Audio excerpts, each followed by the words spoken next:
You're listening to The Breakfast Show on Faith FM with Skafy and Lindsay. I just want to say a big shout out to our Angolan friends from Angola or from Luanda. This is the city that we are praying for today, Luanda in Angola. What was the weather there again? Top of 30 degrees and cloudy. So nice and warm and cloudy. But look, let me just say a shout humid. out. We have, I have a lot of Angolan friends. And there's a lot of Angolans that went to study into the theology seminar in Brazil that I started my studies in. Interesting. Yes, they're amazing What are they doing people. all the way on the other side of the world? Look, Angola speaks Portuguese. Oh. They used to be a Portuguese colony themselves, so there's a lot of interchange between Brazil and Angola. That's so random. I'm from Brazil, for those of you who do not know. But I actually want to know, are you an Angolan? Text us here. If you're from Angola, if you have been in Luanda, and maybe if you're not an Angolan, but you've been there, text us here. Tell us what you like about the city. 0491 064 669. We would love to hear your experience, your testimony from if you're from Angola, if you're from Luanda, or if you visited Angola or Luanda. Let us know here and tell us your story. Yeah, awesome. All right, I think it's now time for our next quiz question of the day. Chelsea Belzy. It feels like we need another. Hang on. Okay. Another chibum cha. All right. Keep them coming. It keeps me awake. All right. Our third question for the day is actually a multiple choice. And I'm just checking that you guys will be able to try without the questions. Let's give it a go. Which of the following is not a term used to refer... Yes, I'm probably going to have to read them. Okay, let's just read for us. Yeah, let's play just like in the level playing field with everybody else. Yes. All right. Which of the following is not a term used to refer to the first 5 books of the Bible? All right. So which one is not a term? All right. Here's your options. A, the Torah. B, the Midrash. C, the Pentateuch. And D, the law. Lindsay's, yeah. I'm so sorry. It's just funny. Okay, let's Did ask you that wrote again. low cests again? Is that what you wrote? No, I'm laughing more at like the one that is, it's just making me laugh. the one that's obviously incorrect. Okay, which of the following is not a term used to refer to the first 5 books of the Bible? Is it A, the Torah? Is it B, the Midrash? Is it C, the Pentateuch? Or D, the law? Okay. Yeah, that's a really, really great Guys, it's theological it's question. C. It's always C. It's always C. You're leading people astray. People astray. The answer is always C. Yeah, you know what? We used to have Erin. Sometimes Erin, when she comes to the show here, she has that philosophy. It's always C. But then she never chooses C. Yeah. But then when she was here, every time the right answer was C. Oh. So she says it's always C, but I'm going to go with B. And then turns out it was C. Oh, okay. It was So funny. are you encouraging everyone to pick C? No, I'm encouraging everyone to check their brains first. Or Google it. Yeah, Google it. chat AI. No, use your brains, guys. Yes. Use your AI assistants if you need to, but as long as you're learning, that's what we want. There's a couple of I forgot comments to that give came the number. through. What's the number, Chelsea? 0491 064 669. Thank All right, you. that is the number. Now, there's a couple of messages that came through. I just wanted to Got some briefly correct touch on them. One is from Rainy. And Rainy said, "Good morning, Skafy. My birthday is March 14, and I want to take a dinner with you guys in the breakfast show." Nobody's ever picked that before. Look, nobody has ever picked that before. Can we just pick this person? Look, we cannot pick this person. It's against the ethics and against Rude. the rules. But I will be secretly cheering on for you, Rainy, so we can go on a dinner together. It would be lots of fun to get to know you. So your name is added here to the list. Correct, producer Shells? That's so exciting. I have added, we have 1, 2, 3, 4, 5 people so far. You know, Alright. So keep there, going, yeah. guys. So your chances are good. You have Pretty 20% chances now. if nobody else puts their name So, in. yes. Or if you are thinking about, because sometimes people think, these radio draws and so on, there might be thousands of people. So look, there's definitely not thousands of people, only 5 people here. So your chances are like better than in any other Radio draw that you've ever come that you can across. possibly imagine here. Yeah. So text us here. Yeah, so if there's anyone else out there in the month of March, your birthday, send in your name, you know that you've got a pretty high chance of getting drawn. Yeah, very good. You know, the some of the statistics say in radio that normally only 1 in 1,000 people would actually text radio stations for anything. And look, fair enough. People are driving and people, you know, but be the 1 in 1,000. Yeah. It's our opportunity to be a part of the 99.9%. Pull or the over 0.001%. Don't so get you caught can texting and driving. Yes. We got here Ron sending us the hashtag peace so he can get the resource of the day, which is the book Steps to Peace. So we're going to send that one to you, Ron. Thank you very much. David sent a message and says, hey, Skafy, I'm also not fat. I just do carry fat on my tummy. And I'm not Asperger's. I do have Asperger's. So, David, there you go. This is it. We shouldn't identify ourselves particularly with our illnesses or sins and so on. Yeah. You know, say, I'm a smoker. I'm a this. I'm a that. Look, no. I am a daughter or I am a son of the Most High God, and I have da-da-da-da-da. Yeah. Don't make that part of your identity. That's well done to you, David. Yeah, it's a part of what makes up who you are, but it's not the identifying feature. And it is not a limiting feature either. Yeah, that's right. Yeah. Right, Lindsay. Now, take us to the world of good news. What are we learning today? Are we learning new things about things that dogs can do today? No, there's no dogs involved in this one today. Okay, so what's the story for today? Report. There's no cows, there's no goats, there's no llamas, there's no chickens. No animals doing amazing things today. Are you sad? Well, let's see. Depends on the story. But I'm sure you're going to bring something really cool. So What should I talk about next? A snake? Or? You're going to be talking about skiing and snow. So I'm happy. Okay. So, yes, I know you've done a fair bit of snow skiing. Yeah. Can Downhill you skiing. tell us a little bit about your experiences there?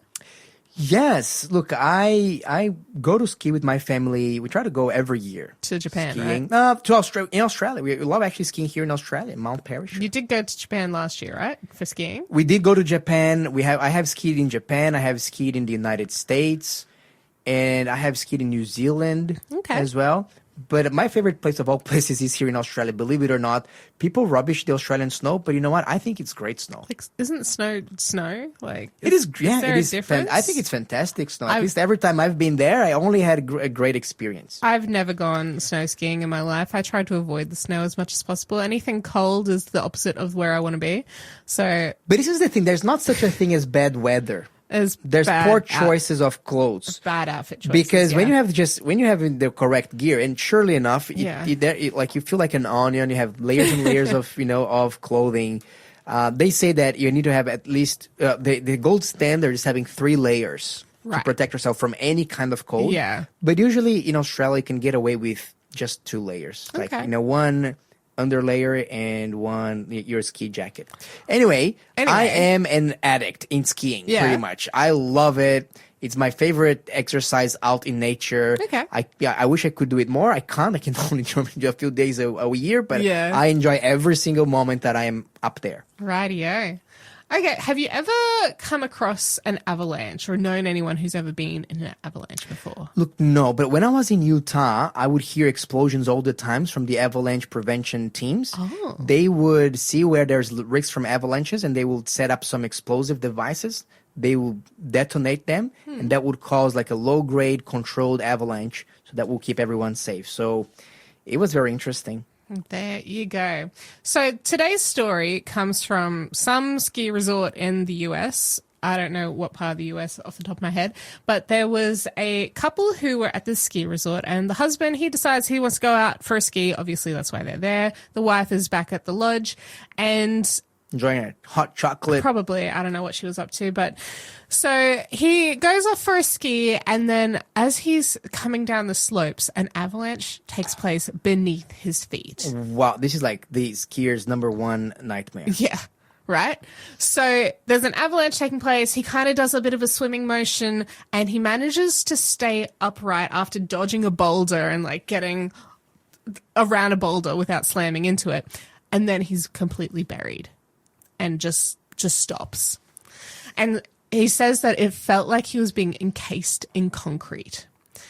He was not able to move one bit. Not his arms, not his fingers, not his nose. Nothing was able to move. And it was just at this moment where his wife decided she wanted to call him. And so he could feel his phone vibrating. He could hear it ringing, but he could not actually move to answer his phone. He was completely encased in snow. And so his wife was ringing him, and she just had this intuition, this sense that something was wrong. And she tried ringing, and he didn't answer. And even though it's pretty reasonable to expect somebody's not going to answer their phone while they're out skiing, she was like, no, something is wrong. And so she used his iPhone's Find My Phone feature from her phone, turned that on, found that he was just stopped out in the middle of the snowfield, and was like, this is weird. This is not right. So she went and talked to the resort people and showed them her phone and how his phone was just showing up as completely still. And they knew that an avalanche had already taken place in that area.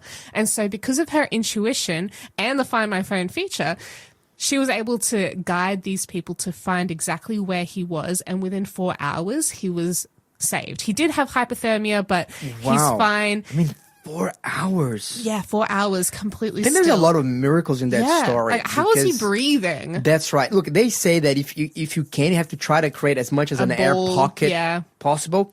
I even saw, I think there is a company that they designed these avalanche-proof kind of a backpacks. And basically, it contained a little oxygen cylinder. Yeah.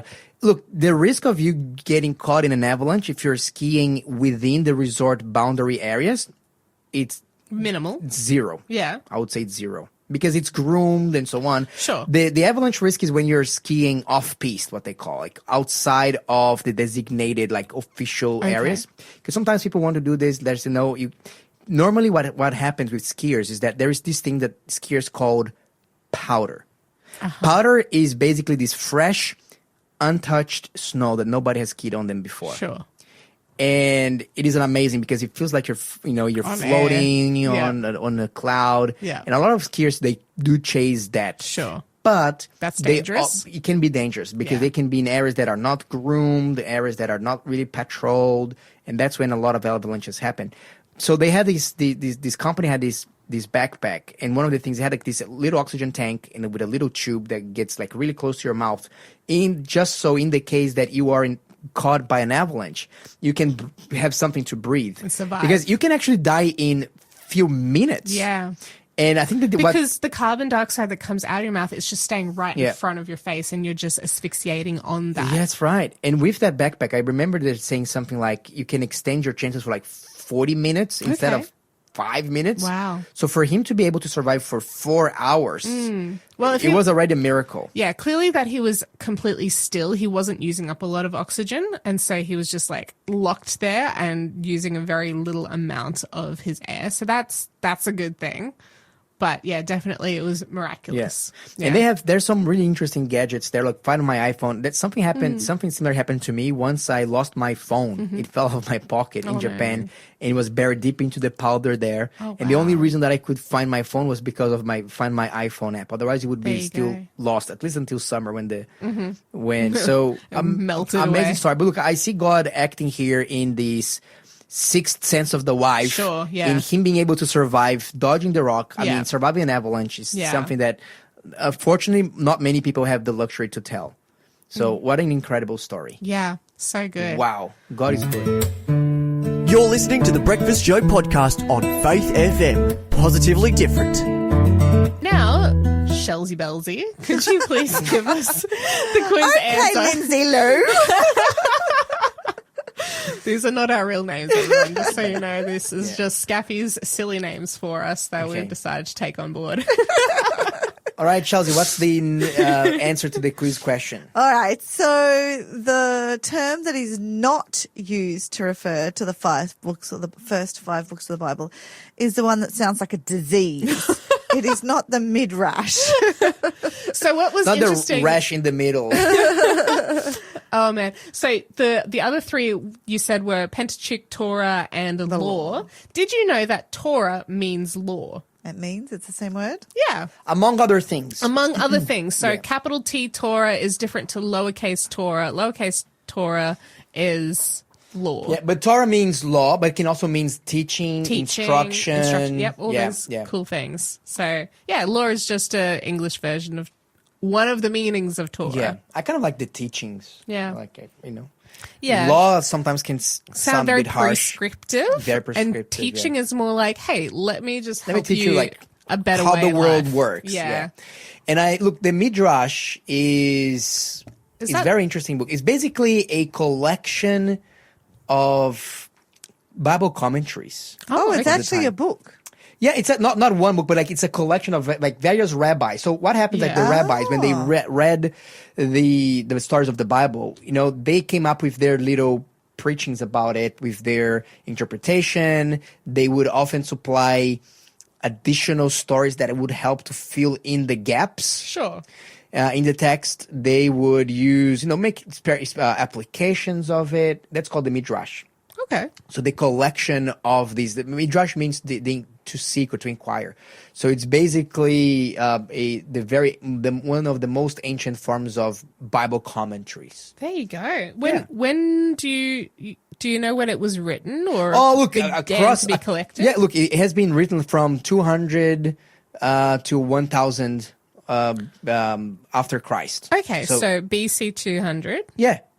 Okay, so it's relatively late in the game, so certainly not contemporary with like the time of the kings or not or the contemporary. judges or It's something. it's something that's happened after returning from exile in Babylon. Oh, way after. It's after Jesus. 200 years after Jesus. Oh, 200 after Jesus. Yeah. So it wasn't even contemporary with the time of Jesus. No. Oh, it came later. Rightio. Yeah.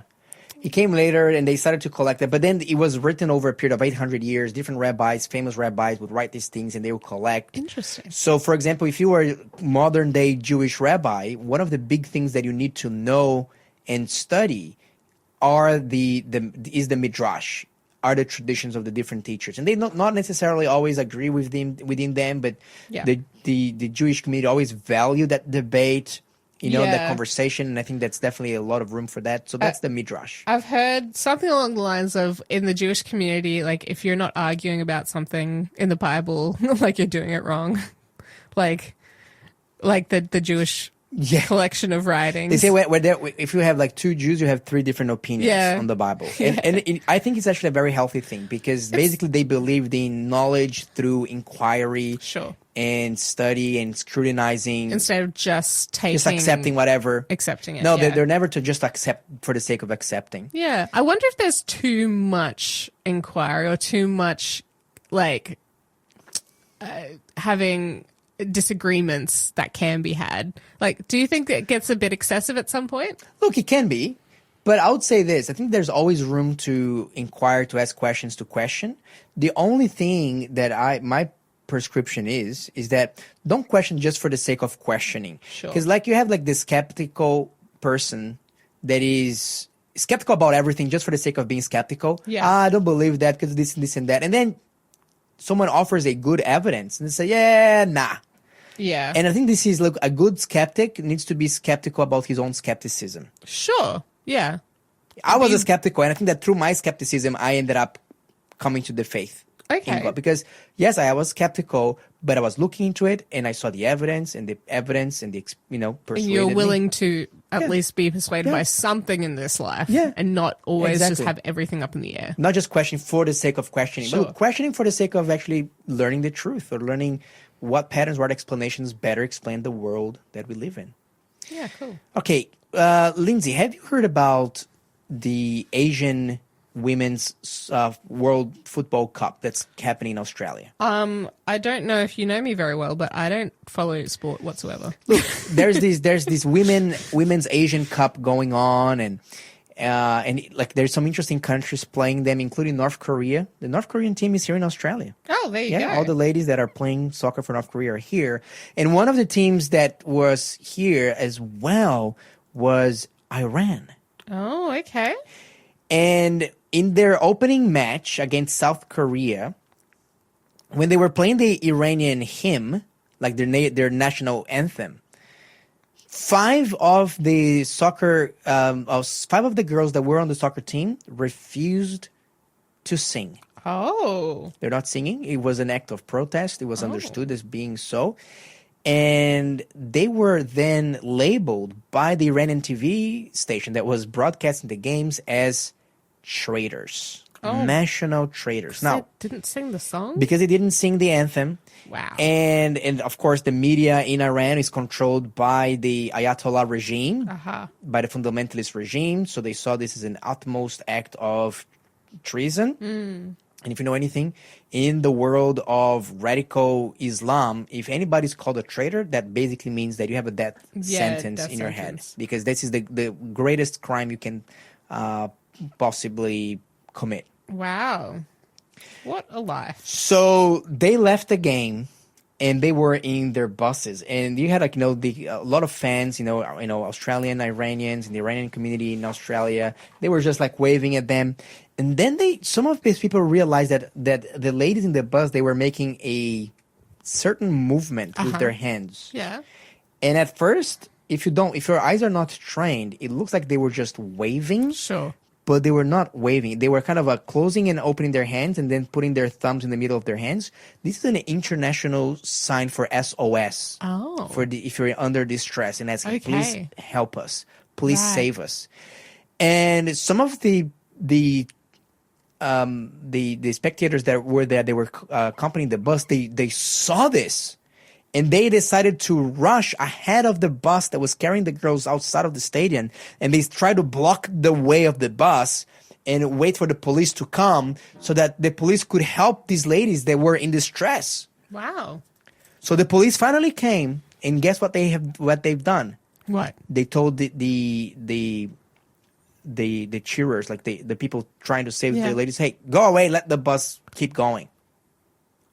Like, yeah, they didn't understand that. They said they I don't think that they realized what was happening there. Okay. And they just took how do you call these people? These participants. fans? If I look at the fans, yes, they just told them off and let the bus continue to go. this is not a protest. Yeah. It was not a protest. So the fans were there, and by the time that the ladies got back to their hotels, they were frightened. And the reality was they have each been assigned a chaperone, which is a soldier from the Iran Revolutionary Guard Corps. So this is like the super fundamentalist militia, Iranian militia. Each woman. Yeah, so they have a group. Personal... They have a group of bodyguards. Make sure that they are not allowed, for example, to leave the hotel premises by themselves. That they just to make sure that they are walking on the line. Wow. However, these five soccer players, these five girls, the five ladies, they found a way and they managed to escape the hotel by themselves and looked for the help of the Queensland police. This is all in the Gold Coast. Wow. And the police received them and they were then offering protection to them. And they realized if we go back to Iran, we are going to die. Yeah. That story went viral. Well, yeah. And President Donald Trump tweeted about that story. This is what he said on his Truth Social. He says, Australia is making a terrible humanitarian mistake by allowing the Iran national women's soccer team to be forced back to Iran, where they will most likely be killed. Don't do it, Mr. Prime Minister. Give them asylum. The U.S. will take them if you want. Then President Trump had a follow-up post, and he says 5 have already been taken care of, and the rest are on their way. Some, however, feel that they must go back because they are worried about the safety of their families. So Prime Minister Anthony Albanese said that he was looking into it, he was taking care of it. So the Australian government is definitely looking into giving them asylum. Now, then another player comes into the scene here. His name is Dr. James Cockayne. And he is the New South Wales Anti-Slavery Commissioner. And he basically said, look, that there's a number of potential infringements against anti-slavery laws in Australia. For example, these ladies, their freedom of speech has been restrained. Sure. He's suggesting that their freedom of movement in Australia, while in Australia, has been restrained. And all these things are illegal in Australia. Yeah.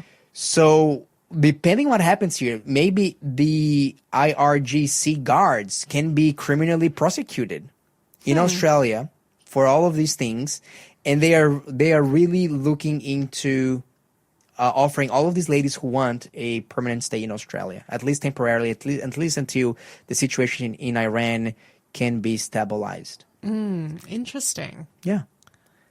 Isn't it an interesting? Okay, what would you do if you were one of these ladies playing the soccer field? Would you try to escape, Look, I or don't, would you just don't don't- do anything, don't fight back against the government, and just go back and keep life as usual? it's so hard to tell, like having never lived that kind of life that they've come from, to be able to empathize with it and to know what they're really running away from, what they're really protesting against. It's so hard to be able to make that call. Hey, Yeah. it's a completely different world. It is a different world, but look, it reminds me a little bit of the gospel, like particularly the story of Exodus, when God's people were finding an opportunity to escape from the slavery of Egypt, and God ended up coming to their aid.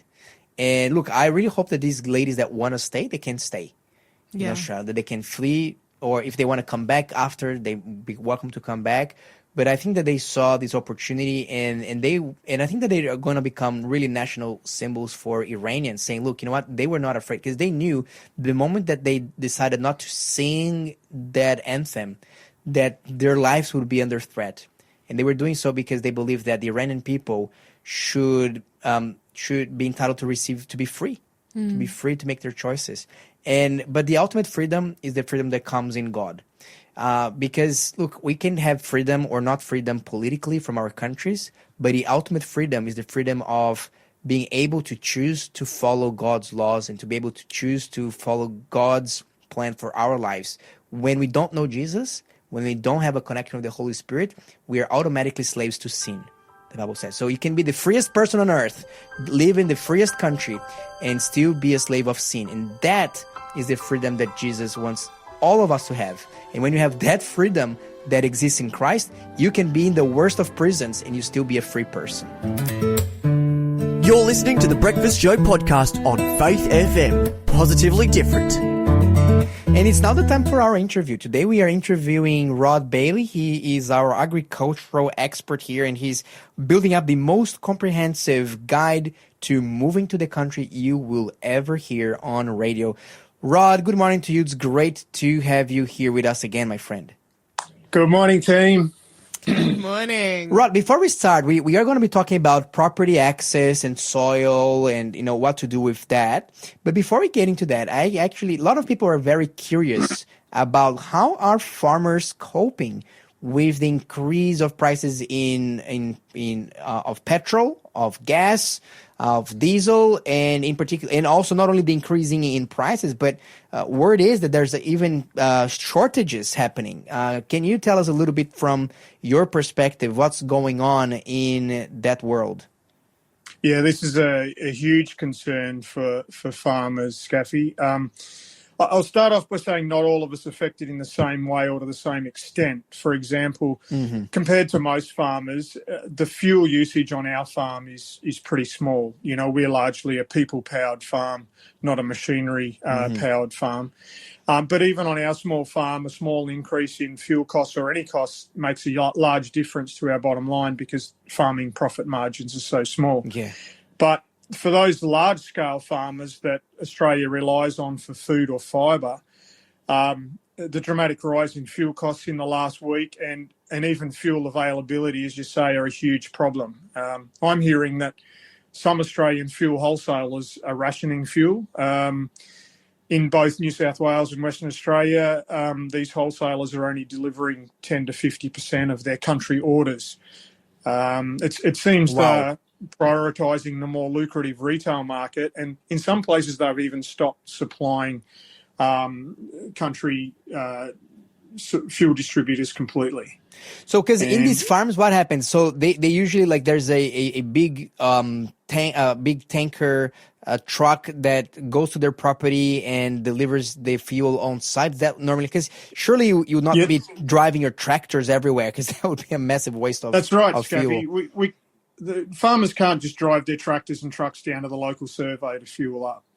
So farmers rely on bulk fuel deliveries onto their farms to run their large machinery. And, so that's a real problem. Getting fuel deliveries onto farms is proving really difficult.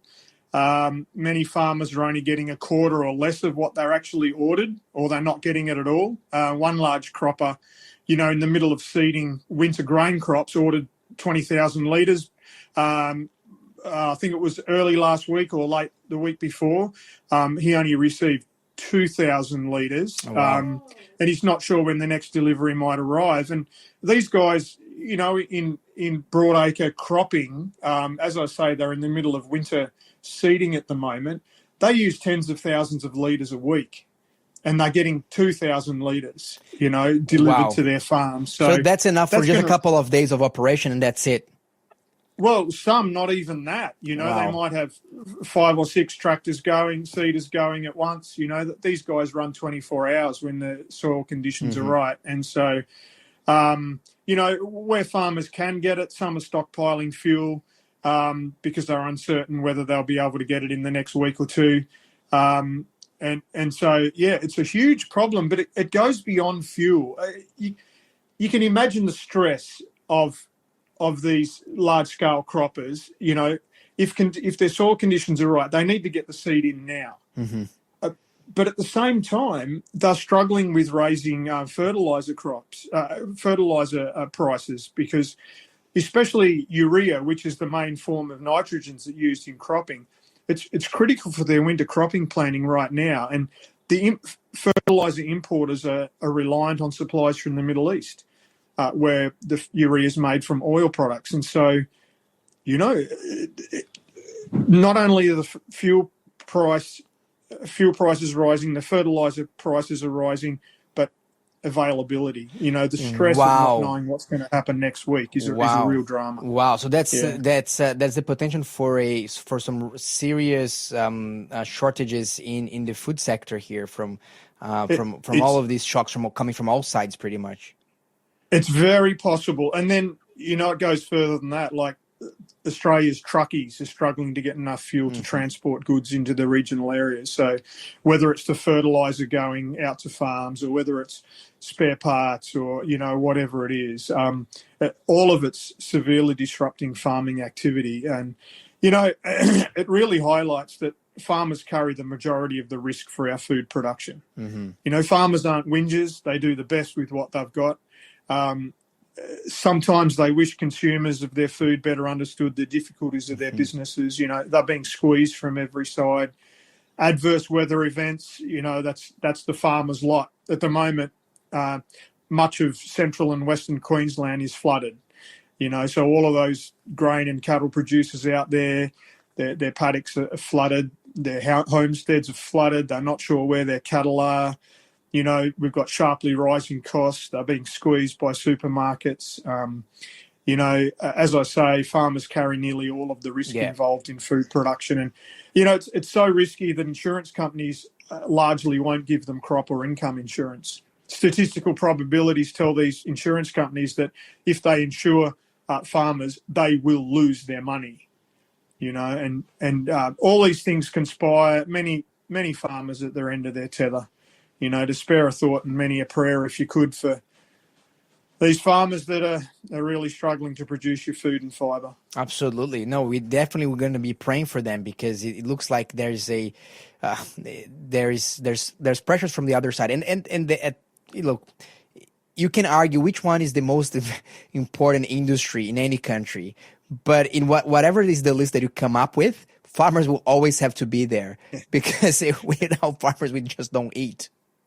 Yeah, God, the most important things in our life, when based on the metric of how long we can last without them, air's obviously first. Thankfully, we can only last 2 or 3 minutes without air, and praise God, he's got that sorted. Water, we can only last days without water. Thankfully, at the moment, we've got more water than we need in most parts of Australia. And thirdly is food. We can last a week or two without food. But we'll notice it if more and more farmers go belly up. Absolutely. The prices will increase, especially, our listeners in the city who struggle to grow their own food. We're at at risk. No, what's the word? We're at the mercy of factors beyond our control. And this is one of the reasons why a lot of people are looking to move to the country to be more in control, to be more independent of those food cycles. But, exactly. And hey, speaking of which, yes, what is our next step? Because I was going to say, sorry, you were going to say. Before we go there, I just want to highlight something else. This is a really stressful time for farmers, but I want to mention that 2026 is being deemed the International Year of Farming Women. And I've got to say that ladies in the bush are the ones holding this nation's food production together. Oh, really? And they're bearing much or often most of the stress that's happening in farming businesses because, the blokes are out doing the thing, out in the paddock, in the fresh air and sunshine, growing the crops, dealing with real, tangible, physical things, finding solutions to problems. Really, farmers are the world's best problem solvers, not AI engineers or SpaceX engineers. Day after day, farmers are faced with unremitting challenges that need to be solved. But the guys are outside doing that. But the ladies are often the ones that manage the financial sides of things in farming businesses. They're trying to balance the books, which is often a difficult or impossible task. And they're doing this on top of all their home duties, raising the kids, which is a job in itself.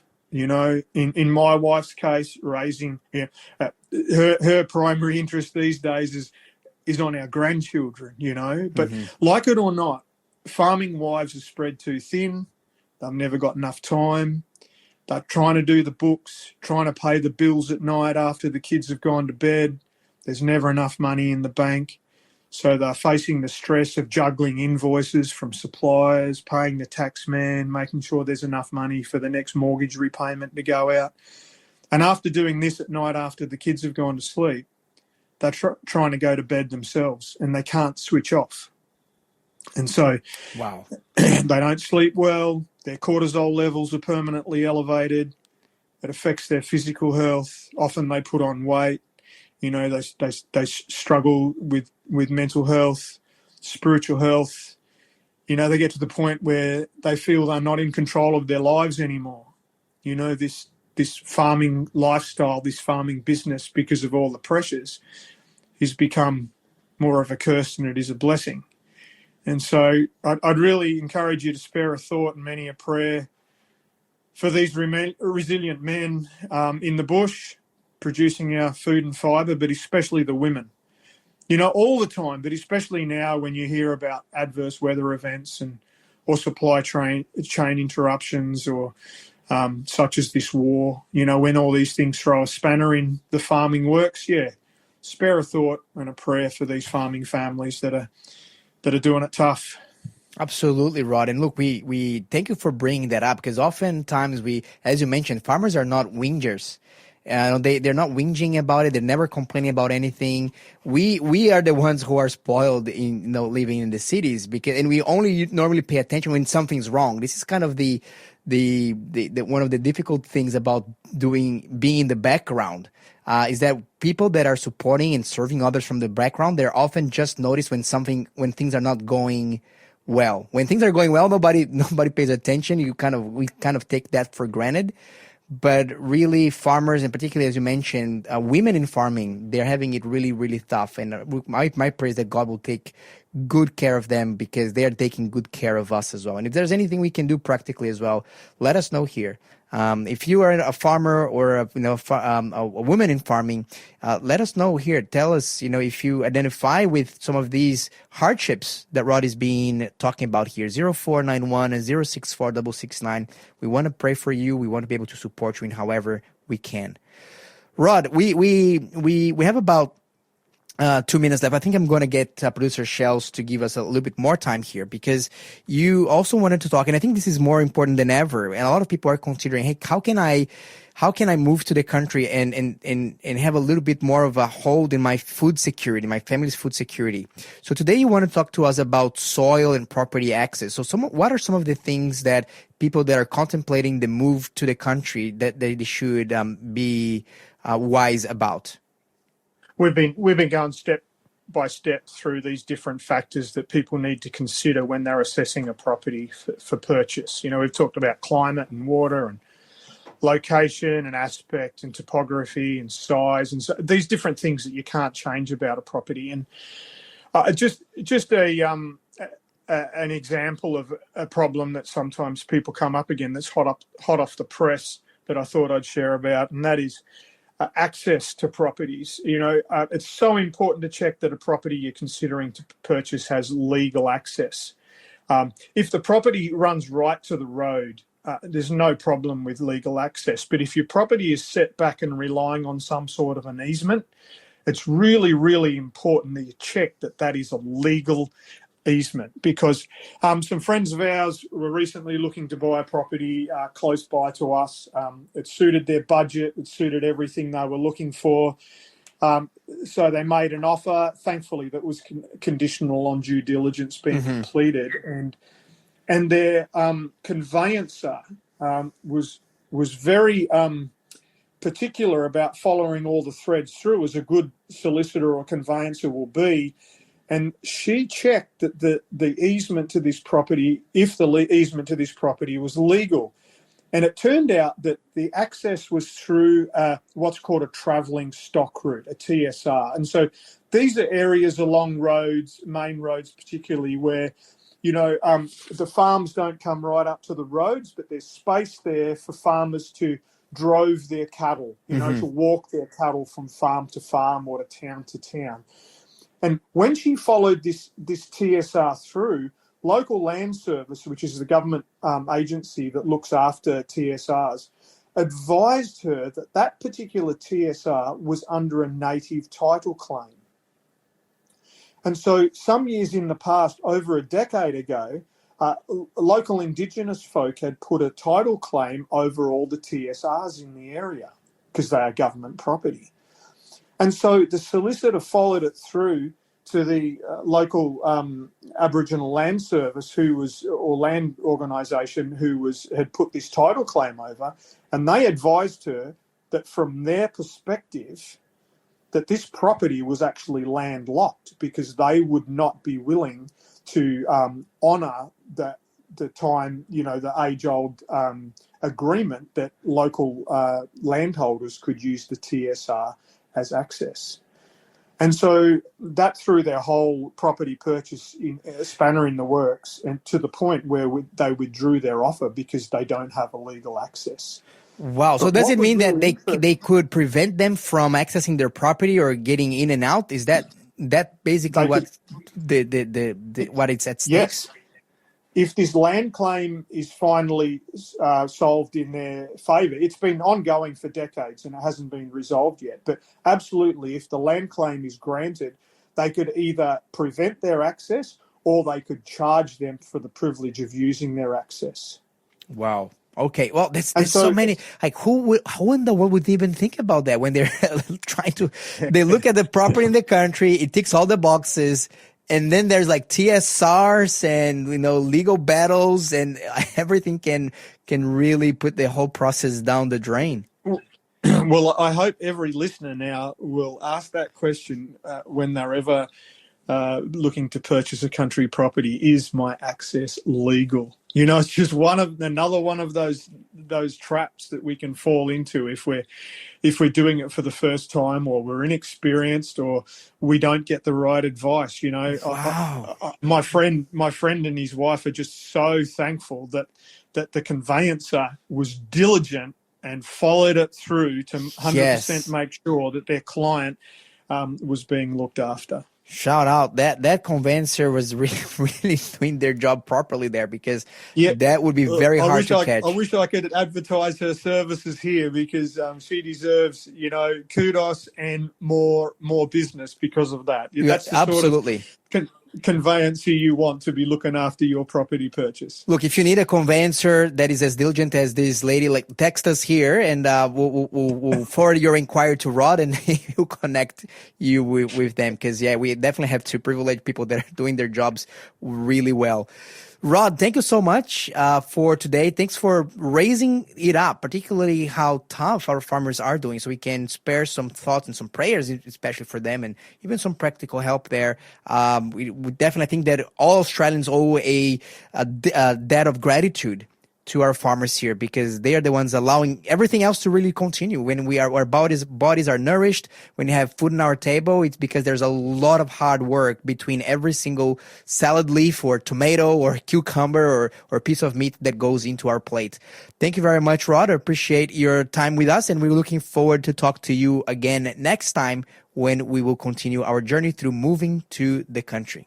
Thanks for being a part of the Faith FM family. Join our community on Facebook or get in touch at 1-800-FAITH-FM.